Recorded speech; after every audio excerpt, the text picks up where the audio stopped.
గెలిచే స్థానాల్లో ఎందుకు ఓడిపోయాం, మహబూబ్నగర్, మెదక్, చేవెళ్ల స్థానంలో విజయమని సర్వే నివేదికలు. పొరపాటు ఎక్కడ జరిగింది, కార్పొరేషన్ పదవులు ఇచ్చిన అభ్యర్థులను గెలిపించలేకపోయారు, వారిపై యాక్షన్ తీసుకోవాలని ఏఐసీసీ ఆదేశం, పని చేయని వారికి పదవులు ఇవ్వొద్దని మెసేజ్ అధిష్టానానికి. త్వరలో పీసీసీ నుంచి నివేదిక. కర్ణాటక, మధ్యప్రదేశ్, ఛత్తీస్గఢ్ పైన త్వరలో కాంగ్రెస్ పెద్దల రివ్యూ. మంత్రుల ఇలాకాలో ఓట్ షేర్ డౌన్ అంటూ ఒకటి చూస్తున్నాం. సరే, ఇప్పుడు విషయం ఏంటి అంటే రేవంత్ రెడ్డి సంబంధించినటువంటి కాన్సెప్ట్ సీఎం కదా, ఆయన కాన్సెప్ట్ కోడంగల్లో మరి కాంగ్రెస్ పార్టీ ఓటు బ్యాంక్ తగ్గింది గణనీయంగా, 23,000 30,000 తగ్గింది. మరి ఆయన తీసేస్తారా? తీసేసేట్టు దమ్ము మరి ఐఏఎస్కి ఉందా? అంటే కామన్ ఇక్కడ జరుగుతున్నటువంటి ఎన్నికల ప్రక్రియలో అసెంబ్లీలో ఒక రకమైనటువంటి నరేటివ్ బిల్డ్ అవుతుంది, పార్లమెంట్లో మరొక రకమైనటువంటి నరేటివ్ బిల్డ్ అయ్యేటువంటి అవకాశం ఉంటుంది. కాబట్టి ఎప్పుడు ఏం జరుగుతుందో అర్థం కాని పరిస్థితి కనబడతా ఉంది వాస్తవంగా. సో ఒకసారి దీని గురించి కూడా చూసేటువంటి ప్రయత్నం చేద్దాం మిత్రులారా. ఇగో మహబూబ్నగర్, మెదక్, చేవెళ్ల ఈ 3 చోట్ల గెలుస్తామనే దానిలో ఉన్నారట. ఎందుకు గెలుస్తారు? గెలిచే అవకాశం లేదు, ముందే చెప్పినాం మేము వాస్తవం చెప్పాలంటే. గత నిర్ణయాలకు మార్పులు అంట.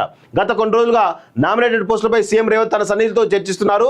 రాష్ట్ర పార్టీ వ్యవహారాల incharge Deep Das Munshi, deputy CM Bhatti Vikramarka, మంత్రులు ఉత్తమ్ కుమార్ రెడ్డి, పొంగులేటి తదితరులతో నియోజకవర్గాల వారీగా సీఎం ఇటీవల చర్చించారు. నామినేటెడ్ పదవుల మార్పుపై వీరి మధ్య చర్చ జరుగుతున్నట్టు పార్టీ వర్గాల ద్వారా తెలిసింది. అయితే ఇక్కడ ఒకటే అడుగుతా ఉన్నాం, కాంగ్రెస్ పార్టీ ఎట్లాగూ తెలంగాణ ఉద్యమ సోయి లేనటువంటి పార్టీ, అక్కడ ఉన్నటువంటి నాయకులంతా కూడా తెలంగాణ సోయి లేదు, ఎవరికి కూడా సోయి లేదు. తుమ్మలకు ఏమైనా తెలంగాణ సంబంధం ఉందా? పొంగులేటికి ఏమైనా తెలంగాణ సంబంధం ఉందా?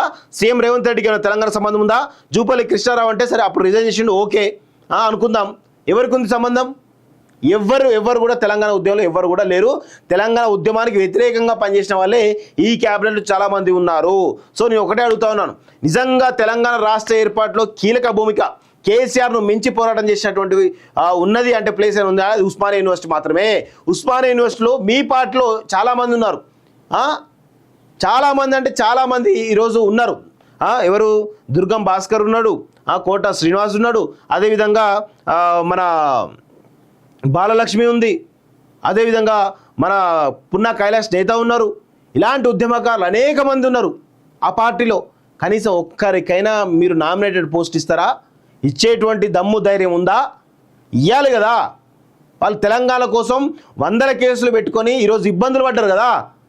ఎప్పుడు కానీ మీ అనుచరులకు, మీ చెంచాలకు తప్ప వేరే వాళ్ళకి ఇచ్చినట్టు దాఖలాలు. కనీసం ఏఐసిసి కూడా ఆలోచించాలి, రాహుల్ గాంధీ గారు కూడా ఆలోచించాలి. అరే వాళ్ళు ఉద్యమానికి కష్టపడ్డారు, వాళ్ళు జీవితాలు త్యాగం చేశారు కదా, కనీసం ఆలోచించాలి. ఆలోచించే సోయి ఉండదు నాకు తెలిసి, వాళ్ళకు ఉండదు, వీళ్ళకు ఉండదు.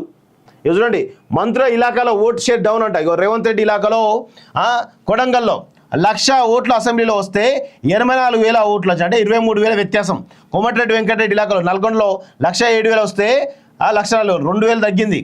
దామోదర్ రాజనరసింహ దానిలో 1,14,000 వస్తే 82,000 31,000 తగ్గింది. దుద్దిల శ్రీధర్ దానిలో 16,000 తగ్గింది.